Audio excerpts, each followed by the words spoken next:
Assalamualaikum warahmatullahi wabarakatuh. Salam sejahtera rakyat Malaysia. Sekarang jam pukul 3 pagi di mana saya baru dibebaskan oleh pihak PDRM di IPD Dan Wangi, di mana saya telah pun ditahan pada jam 8.10 malam semalam lah. Ini dah bertukar date dah. Jadi ketika saya hadir, pihak PDRM bagi tahu saya bahawa saya tidak boleh berada di situ, dan mana mereka mengarahkan saya untuk balik ke rumah.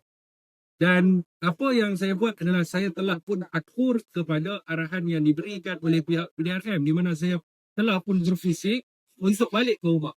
Dan secara tiba-tibanya ada sekumpulan anggota yang datang dan membuat penahanan kepada diri saya. Tapi itu tak apa.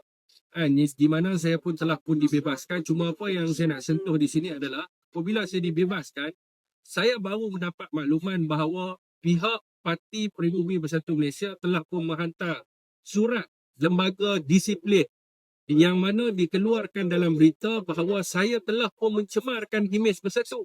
Saudara dan saudari, saya nak bagi tahu, saya duduk dekat dalam IPD, Bersatu tak hantar walaupun seorang peguam. Malah wakil Bersatu yang datang untuk memperjuangkan isu berkaitan dengan perampasan hak orang dan juga institusi keagamaan yang dibina secara menyalahi undang-undang tidak ada. Saya boleh katakan hanya saya seorang sahaja orang Bersatu yang berada di situ. Jadi tiba-tiba saya dapat makluman daripada rakan-rakan bahawa saya dipanggil ke lembaga disiplin dan mungkin dipecat. Konon-kononnya adalah kerana mencemarkan nama parti itu sendiri.